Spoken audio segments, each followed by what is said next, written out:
Hi, I want to share a concept that's been coming up related to patterns.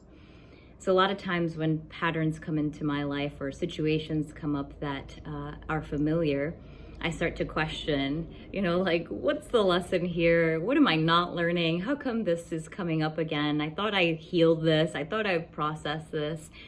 And until recently, that was my view. I kept questioning, what's the lesson here? And in some of my astropsychology studies, I started to look at patterns differently. And what I'm learning is that they repeat themselves because pattern is a model. When we look at the origin of the word pattern, it stems from patrón, which in Spanish would be like the boss, right? And that's not too far off. It's a model. It's an original created to imitate. It is something that we follow. It is something that sets form for us, right? And so when repeated patterns come about, what if they're there so that we get to a different level of awareness, to a different level of consciousness, rather than focusing on what am I not learning? What is still not healed? I thought I got through this. What if it's looked at as a gift, as this journey of illumination, right?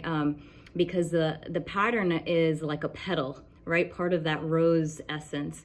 And that's us. We're constantly unfolding and evolving at that soul level if we choose to. And so these patterns are gifts that come to show us, hey, this is what's repeating because this is what's in your template. This is what you're here to embody. This is what you're here to remember.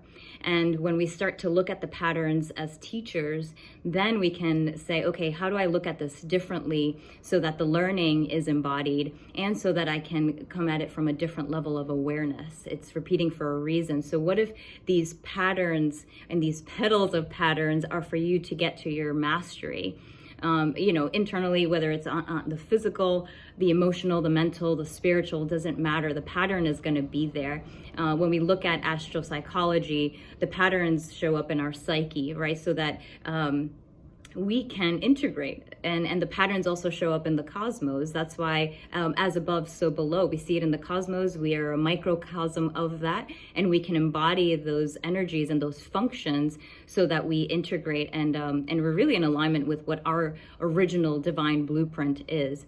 So I invite you to take a look at the patterns that repeat in your life, to embrace them, to see them as gifts and as blessings, and look at them from a level of awareness where you can say, I learned this last time and now I get to apply this learning so that it becomes experience and it turns into wisdom. And what's my next level of awareness here? Thank you for repeating yourself. I'm ready to learn once again. Okay, that is today's concept. Take a look at the patterns repeating in your life so that you can get to higher levels of awareness and consciousness for your highest and greatest good. Namaste.